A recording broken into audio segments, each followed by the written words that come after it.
ಭಾರತೀಯ ಕ್ರಿಕೆಟ್ ಜಗತ್ತಿನ ದಿಗ್ಗಜ ಕಿಂಗ್ ವಿರಾಟ್ ಕೊಹ್ಲಿ ಅವರ ಪಾಲುದಾರಿಕೆಯ 18 ಕಮ್ಯೂನ್ ರೆಸ್ಟೋರೆಂಟ್ ಬೆಂಗಳೂರಿನ ಕಸ್ತೂರ್ಬಾ ರಸ್ತೆಯ ಚಿನ್ನಸ್ವಾಮಿ ಕ್ರೀಡಾಂಗಣದ ಬಳಿ ಇದ್ದ ವಿಷಯ ಬಹುತೇಕರಿಗೆ ತಿಳಿದಿದೆ. ಆದ್ರೀಗ ಈ 18 ಕಮ್ಯೂನ್ ರೆಸ್ಟೋರೆಂಟ್ಗೆ ಬೀಗ ಬಿದ್ದಿದೆ. ಹೌದು, 2 ಕೋಟಿಗೂ ಅಧಿಕ ಬಾಡಿಗೆ ಬಾಕಿ ಮತ್ತು ಕಾನೂನು ವಿವಾದ ಕಾರಣಗಳಿಂದಾಗಿ ಕೋರ್ಟ್ ಆದೇಶದ ಮೇರೆಗೆ ಈ ರೆಸ್ಟೋರೆಂಟ್ನ ಬಾಗಿಲು ಮುಚ್ಚಲಾಗಿದೆ.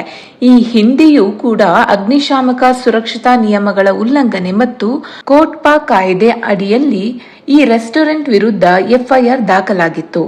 ಈ ಬೆಳವಣಿಗೆಯ ಬಳಿಕ ವಿರಾಟ್ ಕೊಹ್ಲಿ ಅವರು ಕೂಡ ಈ ರೆಸ್ಟೋರೆಂಟ್ನಿಂದ ತಮ್ಮ ಬ್ರ್ಯಾಂಡ್ ಹೆಸರನ್ನು ಹಿಂತೆಗೆದುಕೊಂಡು ಸಂಬಂಧವನ್ನು ಕಡಿದುಕೊಂಡಿದ್ದರು.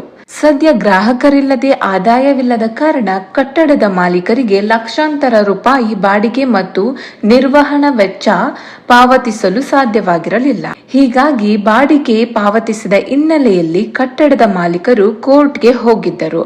ಸದ್ಯ ಕೋರ್ಟ್ ಆದೇಶದಂತೆ ರೆಸ್ಟೋರೆಂಟ್ ಅನ್ನು ಕ್ಲೋಸ್ ಮಾಡಿಸಲಾಗಿದೆ.